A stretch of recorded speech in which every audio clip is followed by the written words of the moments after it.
Frères et sœurs bien-aimés dans le Seigneur, la péricope de l'évangile que nous venons d'écouter aujourd'hui, les disciples d'Emmaüs, fait partie des péricopes que j'affectionne beaucoup. Parce que les Salésiens utilisent beaucoup aussi cette péricope de l'évangile pour expliquer le système pédagogique de Don Bosco. Alors c'est pourquoi les Salésiens aiment cette partie de l'évangile. Il y a plusieurs parties de l'évangile comme ça que les Salésiens aiment. Les Salésiens, c'est nous qui sommes ici. Nous qui avons en charge ici l'œuvre de Dakar ici. C'est nous on appelle les Salésiens, les enfants de Don Bosco.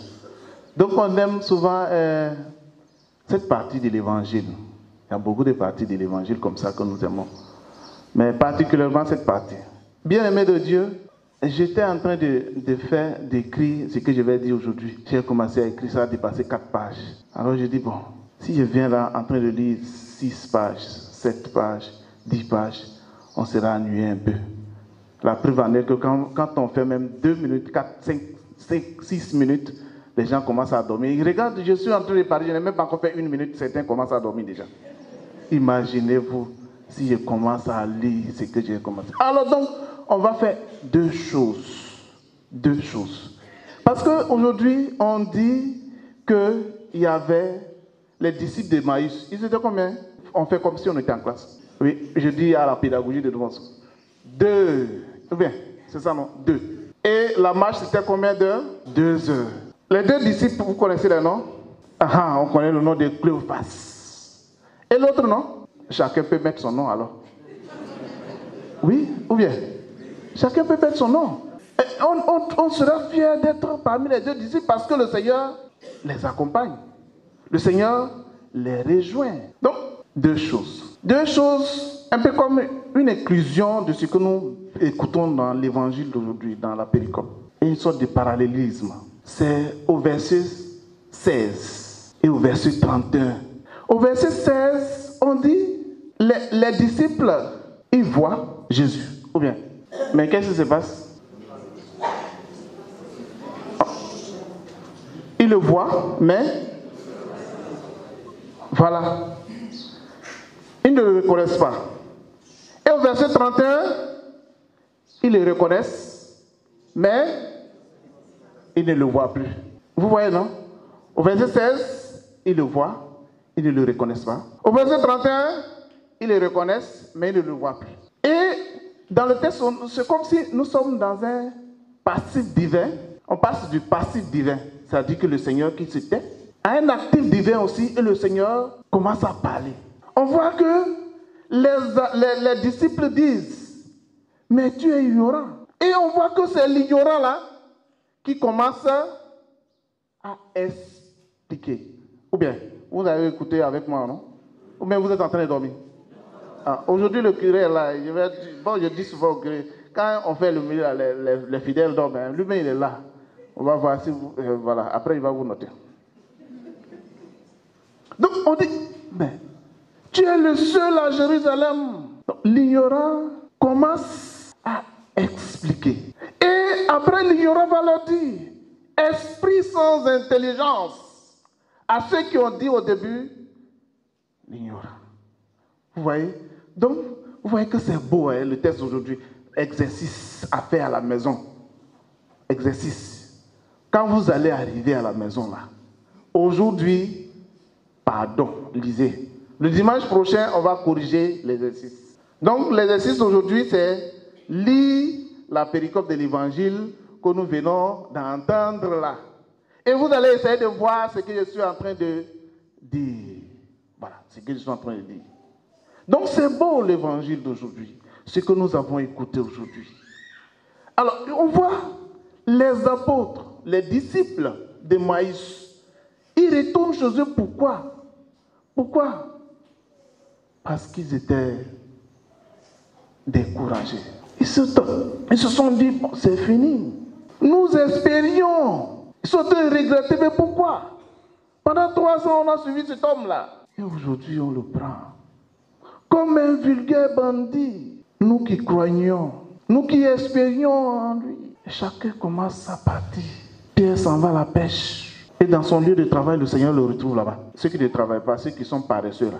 le Seigneur ne va pas vous retrouver dans votre paresse. On dit Pierre et Terre, ils sont partis à la pêche. Le Seigneur vient les retrouver. Les gens commencent à partir. On dit même le premier jour, Marie-Madeleine a commencé à pleurer.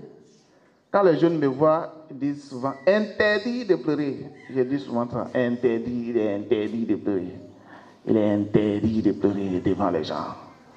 Parce que bon, je dis souvent dans la théorie là, quand tu pleures devant les gens, tu penses quoi? Tu penses quoi? Tu pleures devant les gens. Les gens vont même se moquer bien de toi. Quand tu pleures devant les gens, ils vont se moquer, ceux qui ne t'aiment pas là. Ils vont bien se moquer de toi. Ah, ils pleurent aujourd'hui, elle pleure aujourd'hui, il faut commencer à rire même en cachette. Ah, ils pleurent. Et ceux qui t'aiment vont souffrir parce que tu es en train de pleurer devant les gens. Tu es en train de te morfondre devant les gens. En train de faire pitié devant les gens. Interdit. Les jeunes quand me voient, ils me disent interdit. Interdit. Donc les gens se découragent. Chacun va. Et qu'est-ce que le Seigneur fait? Le Seigneur les rejoint. Mais ils ne reconnaissent pas le Seigneur. Et quand ils reconnaissent le Seigneur disparaît. Et c'est pourquoi quand on fait l'Eucharistie, à un moment donné, le prêtre va dire, il est grand le mystère de la foi. On ne chante pas un autre chant. Parfois on est créatif et puis on chante un autre chant à la place. Il est grand le mystère de la foi. Et puis on répond. C'est le mystère de la foi. Dieu très lointain, mais très proche. Dieu très proche, mais très lointain. On ne peut pas le garder pour soi. Alors il se fait proche en même temps lointain. Dieu très proche, Dieu lointain. Et le Seigneur qui est très lointain, mais très proche, va à la rencontre de nous. Parce que on a dit l'autre c'est Cléophas. Et l'autre d'ici c'est moi. Le Seigneur vient à notre rencontre au cours de la marche. On est découragé. Vous regardez dans votre vie, on est souvent découragé. Les gens nous font ça dur. Et le monde dans lequel nous sommes aujourd'hui là, les gens font ça dur. Et c'est pourquoi la parole de Dieu, l'auteur sacré dit, je vous envoie comme des agneaux au milieu des loups. Mais vous savez, l'agneau n'est jamais seul.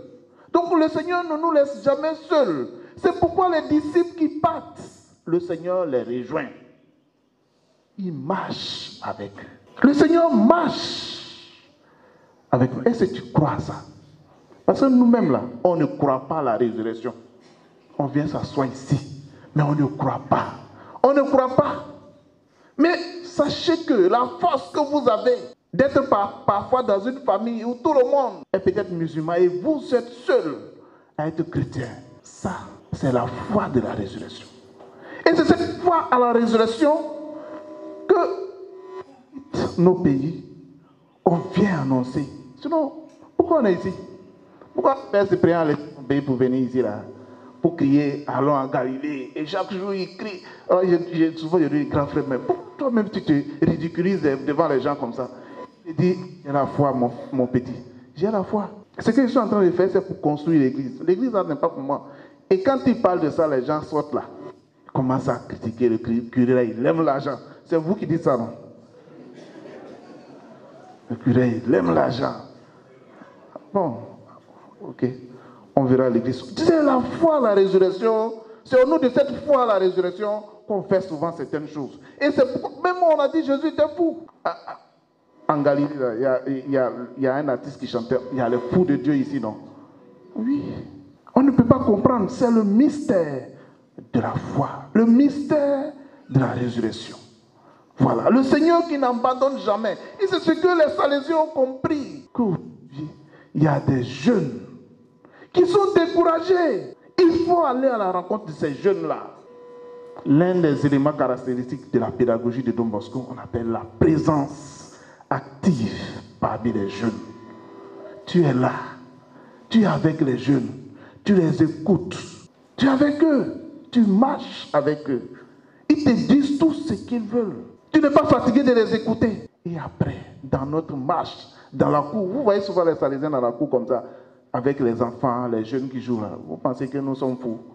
C'est parce qu'on sait que Le Christ aussi a marché avec les disciples qui étaient découragés.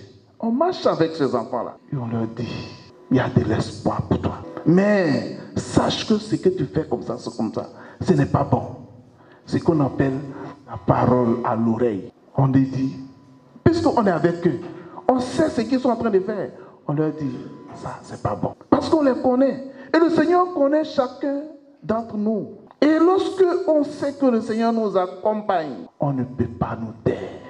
On fait ce que Pierre est en train de faire, ce que l'Église appelle le kérigme. Le Seigneur qui est venu, il a fait du bien. Et vous avez vu le bien là. Vous l'avez tué comme un vulgaire bandit. Il est ressuscité, nous sommes témoins de cette résurrection. Et nous devons annoncer cette résurrection. La joie d'annoncer cette résurrection. Le Seigneur n'abandonne personne. Il se fait reconnaître en chacun. Il disparaît, mais il est là au cours de l'Eucharistie. Le Seigneur est présent. Et c'est pourquoi il dit à Thomas, Thomas, ne vois pas vraiment ce que tu es en train de voir là. Si je ne mets pas ma main dans ses côtés, non, je ne croirai pas. Non, ce ne serait plus comme ça. Ça sera un corps glorieux. Et c'est à travers la foi, avec la foi, qu'on peut reconnaître le Seigneur Jésus. Il s'est fait reconnaître. Pourquoi? Parce que aussi, les disciples ont dit, reste avec nous pour partager le pain que nous avons. Bien-aimé de Dieu, si tu veux que le Seigneur se fasse reconnaître, il faut aussi partager. Il faut accueillir. Et le Seigneur a dit, j'étais malade, vous m'avez visité. J'avais faim, vous m'avez donné à manger. Et c'est ça. Nous qui croyons à la résurrection. Et si nous voulons que le Seigneur se fasse reconnaître, nous avons aussi notre part. C'est vrai, nous sommes découragés, mais nous avons notre part. Pour que le Seigneur se fasse reconnaître à nous, reste avec nous, Seigneur. Reste avec moi, Seigneur. Dans mes difficultés, Seigneur, je crois en toi. Reste avec moi. Alors, bon, je vais m'arrêter parce que comme les gens sont en train de dormir, ça décourage les gens. Vous allez faire ce qui est arrivé à un prêtre un jour là. Un prêtre et puis un chauffeur de taxi là. Je vous ai raconté. Je crois que le micro là, le prêtre et le chauffeur de taxi, ils sont arrivés là-bas à la porte du paradis. Le prêtre était confiant, il croyait qu'il allait rentrer. Et puis on a dit au prêtre, tu ne rentres pas. Et on a dit au chauffeur de taxi, il faut rentrer.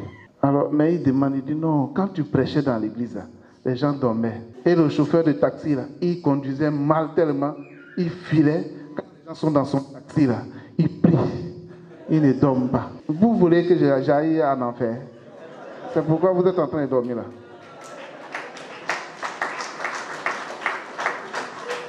Alors le Seigneur avec nous, bien-aimés de Dieu, le Seigneur avec nous, il ne nous abandonne pas. Les difficultés font partie de la vie.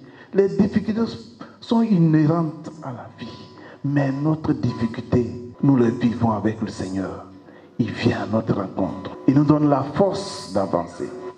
Alors que le Seigneur qui nous rencontre sur la route d'Emmaüs soit notre partage, qui ressuscite dans tout ce que nous allons entreprendre à partir de maintenant, qui ressuscite dans nos familles et dans nos vies, lui qui vit et règne siècle de siècle.